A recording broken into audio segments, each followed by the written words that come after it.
This antithesis is resolved not so much through the conflict between the two moments, which are pictured as separate and independent beings. Their very independence implies that each of them, in their own self, through its notion, must resolve itself.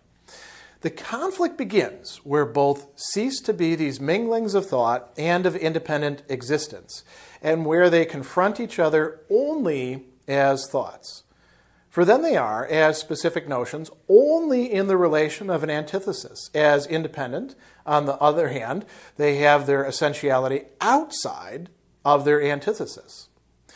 Their movement is therefore their own free and spontaneous movement. As, then, the movement of the two sides is an intrinsic movement, since it is to be considered in the sides themselves, it is initiated by that side which is determined as possessing being in itself as contrasted with the other. This is depicted as a spontaneous act, but the necessity for its externalization lies in the notion that being in itself, which is so determined in the antithesis, has just for that reason no genuine subsistence. It is therefore that side which has not being for self, but simple being as its essence that alienates itself from itself, yields to death, and thereby reconciles absolute essence with itself. For in this movement, it manifests itself as spirit. Abstract essence is alienated from itself. It has natural existence and self-like actuality. This is its otherness, or its sensuous presence, is taken back again by the second othering and posited as superseded, as universal. The absolute essence has thereby come to be its own self in its sensuous presence. The immediate existence of actuality has ceased to be something alien and external for the absolute essence, since that existence is superseded, is universal. This death is, therefore, its resurrection as spirit.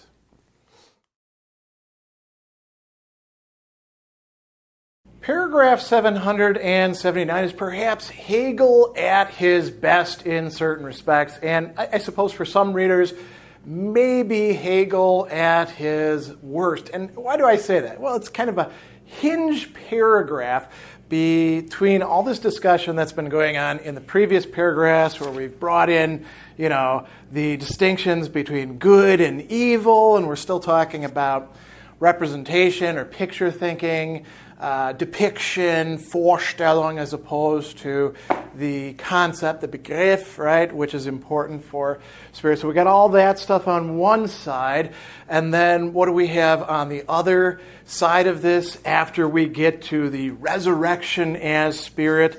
This gigantic paragraph, 780, that goes on for more than 2 pages in the Miller text. And then we start, once we get past that, it's kind of smoother sailing, but there's a lot of moving parts, to use that expression here. And, so that's one dimension, right? We've got the good and evil, what's going on with this on the one side, and then this massive paragraph in which we're talking about human nature and the divine and otherness, and we get back to evil and goodness.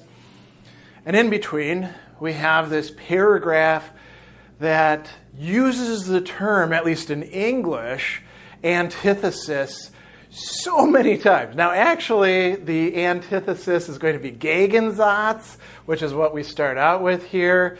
The very first sentence, this antithesis is resolved. The Auflösung, the resolution, the reconciliation, the undoing of this Gegensatz of two things being literally opposed to each other. We've got conflict. We've got confronting each other, gegenüberstanden. We've got a relation of antithesis, which is not Gegensatz, but rather entgegengesetzen. Right? So there's a lot of vocabulary of opposition here, and we got to figure out what's opposed to what and in what way. We have a spontaneous or freiwilliges, not just willkürlich, right? Or just random thing, but we could say free will, but deliberate as well to some degree, movement going on. We've got these two moments, opposed, reconciled, happening, and we have, towards the end, supersession, right? And that tells us that there's something important going on here developmentally, that there's an Aufhebung going on, right? And so there's a lot of stuff happening, and it's posed in terms of something that's concrete and very important, at least in, it's important for a lot of religions. It's particularly important for the crux moment that we're coming to, pun intended, of death, right? Death is being referenced here close to the end, and it's also being referenced at the very end, and the rest of it is incredibly metaphysical and rather abstract, even though it's invoking natural existence, right? Natürliches Daseins, and self-like actuality, Wirklichkeit. You could say that these are being treated in a rather abstract, needs content to fill it in kind of manner, which is going to happen in the following paragraph. And so we could ask ourselves, what the hell's going on here? What is the reason for this paragraph? And you could say, to center in on something that Hegel is going to tell us about these, that the whole paragraph kind of figures into this, right? Let's read it. The antithesis is resolved not so much through the conflict, the Kampf, between the two moments, which are pictured, we'll come back to that in a moment, as separate and independent beings. Their very independence implies that each of them, in its own self, through its notion, its Begriff, must resolve itself. And that's happening, on both sides, although more on one side than the other at this point.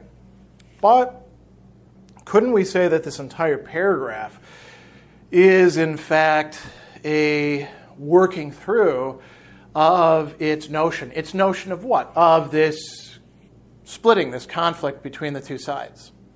I think we can. That's a meta-interpretation that we're bringing in, but I think it can be kind of helpful. So let's look at both sides of this conflict, and let's come back to this term, the conflict between the two moments which are pictured as separate and independent beings.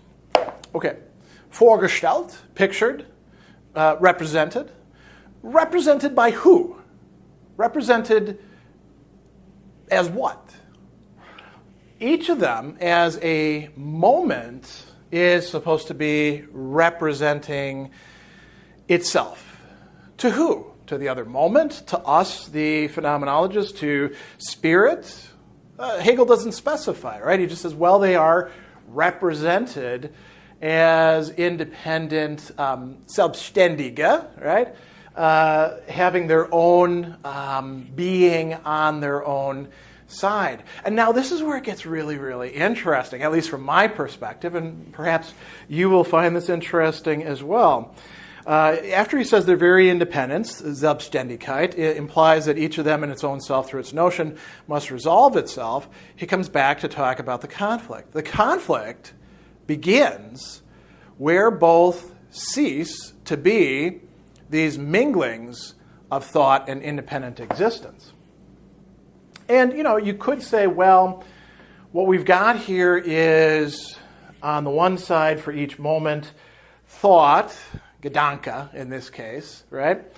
And then we have the mingling of thought and independent existence. But it's probably better to see each moment itself as both sides, mingling, Vermischheit, right? Sort of jumbled up together, right? An essentiality and as thought. We'll get to this in a moment.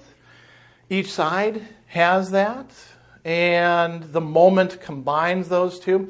And the conflict arises when we're not taking each moment in its wholeness, in its totality, but instead looking at it just als Gedanke, as thought. So it is, you could say, picturing itself. Now, usually thought is supposed to be something, closer to the concept, but it can also be Vorstellungen, so it's understanding itself in relation to the other. There is a conflict, a battle between the two that is going on. And then he says, so the conflict begins where they stop being this mingling, and they're just thought, where they confront each other only as thoughts. And here we get, as I mentioned, a number of different terms being used. The vocabulary, we could say, of the contradiction, of the Gegensatz, is leading us away from Gegensatz, and we're engaging in an analysis of this contradiction a little bit. So they confront each other, right? They are gegenüberstanden. They stand over against each other. The Gegen of Gegensatz, against, hostile to. And then he goes on a little bit further, and he says, they are as specific notions. Okay, so we had each of them has its notion, and now they are a specific, a specified, bestimmte, a narrowed in notion, a narrowed Begriff, right? Neither of them is the concept. Each of them has its concept, and now that concept is being narrowed to just a kind of thought, a specific notion. And in their specific notions, they are in a relationship of, as Miller's translating it, antithesis. And he uses the word relation, right? Beziehung, they're connected with each other. They can't escape each other. And they are entgegengesetzten. They are set, opposed to each other. And the end, you could read in here that there's a kind of distance separating them. They're not like this, fist to fist. They are, at a distance and hostile and wary of each other as they try to work through their notions.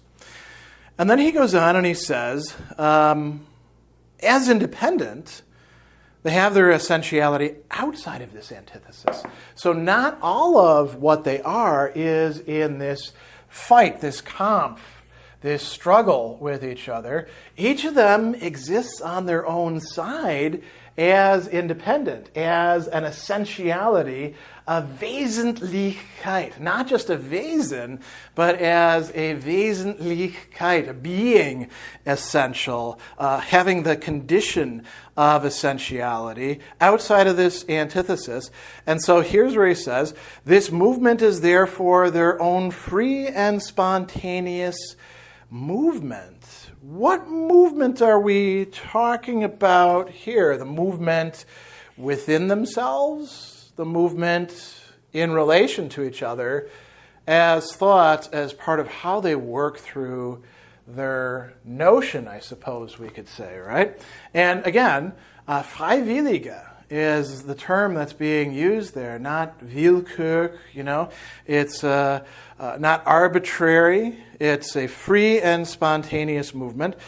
And then he says, as then, the movement of the two sides is an intrinsic movement. Meaning what? Intrinsic. Well, he tells you in the next few phrases. It is something to be considered on its own account, considered in the sides themselves. And then he says, it is initiated by that side. There's two sides, right? One is being for itself, and one has being in itself. And it's on the side of the in itself that the initiative is really going to take place. Both are in movement. One of them is doing something more or earlier than the other, metaphysically speaking. So he says it is initiated by that side which is determined as possessing being in itself is contrasted with the other. And this goes back to the previous paragraph, right? We've got two different sides. We've got being for itself. We've got being in itself. And there was a middle term between them. Here the middle term is the conflict, but the middle term before that was existence in general, Dasein überhaupt, right? And what's going to happen here? So he goes on and he says, this is depicted as a spontaneous act, but the necessity for its externalization and Äußerung, right? And there's two terms here, externalization, alienation, that are being used basically for the same thing.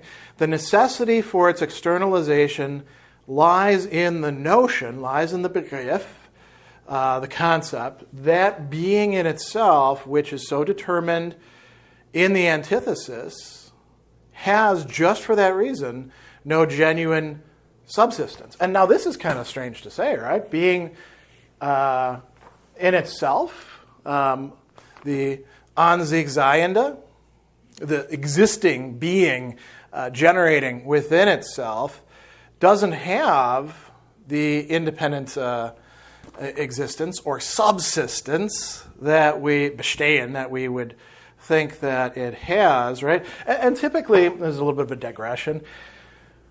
There's two things to say here. One is, I get a lot of people saying, being in itself, being for itself, I just want to wrap my heads around these, how they work in Hegel. Can I say X about being for itself and Y about being in itself? And my answer is always, it depends on where you are in the dialectic. Hegel is not using being in itself and being for itself the way that, say, Jean-Paul Sartre is later on in Being and Nothingness. These are both relational terms and these are progressively developing terms. So being for itself in one passage may not be exactly the same thing as being for itself in another passage, and likewise with being in itself, or intrinsic being as it's sometimes translated, right? And notice that we have, an sich Seiende rather than, the an sich or an sich sein, right? And so we got to be a little careful here. That doesn't mean that we need to make all sorts of fine distinctions. It just means that we need to pay attention and look what's actually being said rather than engaging in eisegesis as opposed to exegesis, where we bring our own simplifying categories to the text to try to paste them on and make it nice and simple for ourselves. We need to follow what is actually being said here. And the other thing I want to say is usually, as I mentioned, it's portrayed as if the being in itself is, kind of boring, kind of mundane, and then the being for itself is the cool, sexy part that has the negativity on its side. Well, there's negativity in being in itself here as well. And this one is going to progress where being for itself is being a little bit left behind, right? So, coming back to the text, he says, it's therefore that side which has not being for self, but simple being, einfach, straightforward being, we could say, that alienates others or externalizes itself from itself, yields to death, thereby reconciles the absolute essence with itself. So in that one sentence, there's a lot of stuff going on there, right? So it alienates itself from itself, sich selbst entäußert. And this is on the part of the being in itself, the moment that has this kind of essentiality, this kind of independent existence, selbstständige Dasein, and it's going to turn that Dasein into a different kind of Dasein, right? So how does it do that? By yielding, by giving into death. That is a loss of its essentiality, its independence, but also its Dasein, its existence itself. This is how it alienates itself from itself. It could go on existing, being what it is in this conflict with the other, but instead it it allows itself to be killed, destroyed, torn from itself. And then he goes on and he says, by doing this, absolute essence, which is, what these things are supposed to be dealing with, absolute essence, essentiality, independent, is reconciled, versöhnt. There's a reconciliation, a reharmonization with itself. These two moments. The for itself is in a certain way benefiting from this. So he goes on and he says, in this movement, the movement away from the conflict itself and in the yielding to death, the externalizing, the alienating itself, in this movement, it manifests itself as spirit. Abstract essence is alienated from itself. And now the term that's being used for alienation, entfremdet, right? Being made, fremd, alien, other, right? And what else happens? It has natural existence, natürliches Dasein. So its Dasein is that of things in the world. Human beings have bodies, and this is coming from the in itself, right? The for itself is not providing this to it. Having bodies means vulnerability to death. And then he goes on and he says, not only does it have natural existence, it has self-like actuality, Wirklichkeit, realness, right? It is that way. And now here's where we've already got a lot of metaphysics going on here. Here's where it becomes typically Hegelian and also, deeply metaphysical. He says, this otherness, being other, or its sensuous presence, is taken back again by the second othering and posited as superseded, aufgehobene, right, as universal. It becomes universal by doing this. It becomes allgemeine, what belongs to each and every of us through this yielding to death. And so we've got a double othering happening here. A second other, a first othering and a second othering.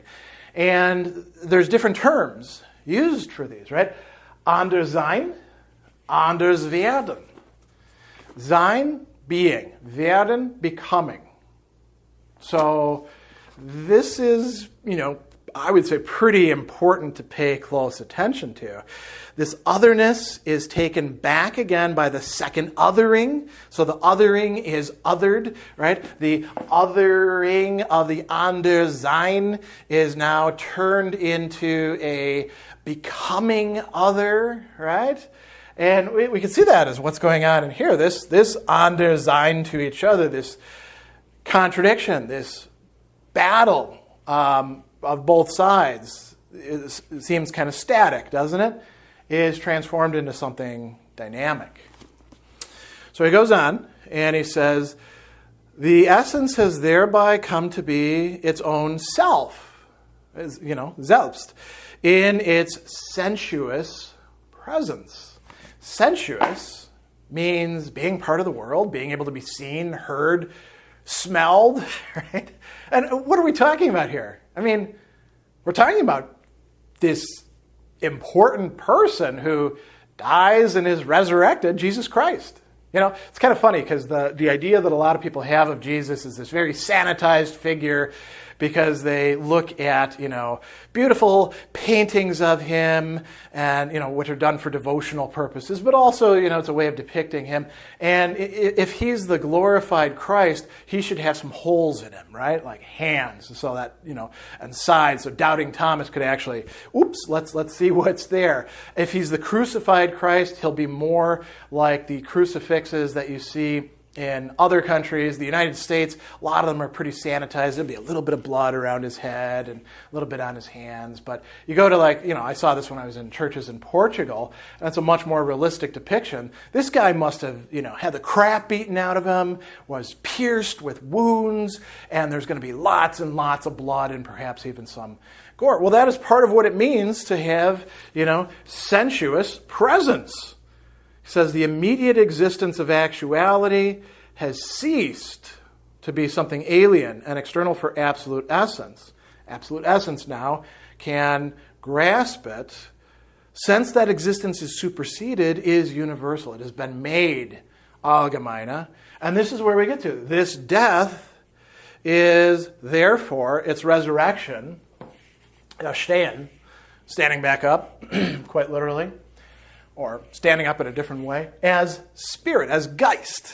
So now we have the death being brought in as an essential moment, in addition to these moments, of what spirit is undergoing. And now we're ready to launch into this massive paragraph 780.